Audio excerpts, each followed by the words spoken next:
It's Sybil Wilkes with what you need to know. Today is Tuesday, July 14th, 2020. Number 1. An internal affairs investigation is underway by the Allentown, Pennsylvania Police Department as video recorded Saturday night of officers holding a man face down in the pavement as an officer held a knee on the man's neck. The Black Lives Matter to Lehigh Valley organization is calling for answers to the situation eerily similar to George Floyd's death less than 2 months ago. In this case, the man was treated and released.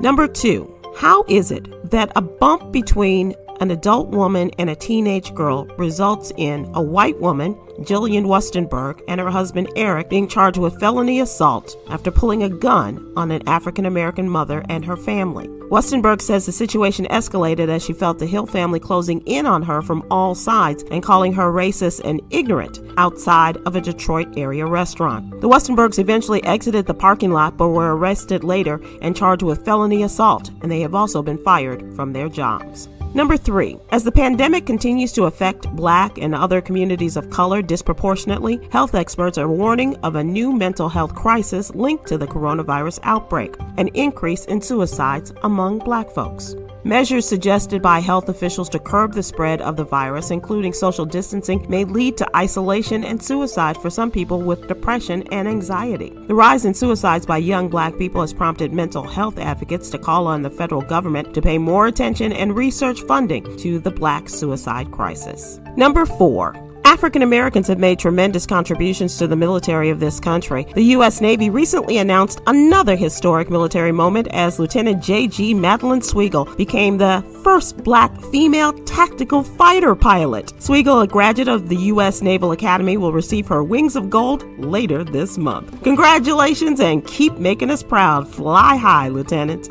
Number 5. Goldman Sachs is laying its investment cards on the table when it comes to diversity. The company wants to infuse diversity throughout its organization and the ones they invest in. Goldman Sachs wants to receive data by companies on diversity performance internally, and the company may sell shares in that entity as a way of holding leaders accountable. Join comedian Dominique and me today live on YouTube at 7 p.m. Eastern, 6 p.m. Central as we discuss today's top headlines and more. And that's what you need to know. For more information, go to SybilWilkes.com and sign up for my free newsletter. Please be informed, be empowered.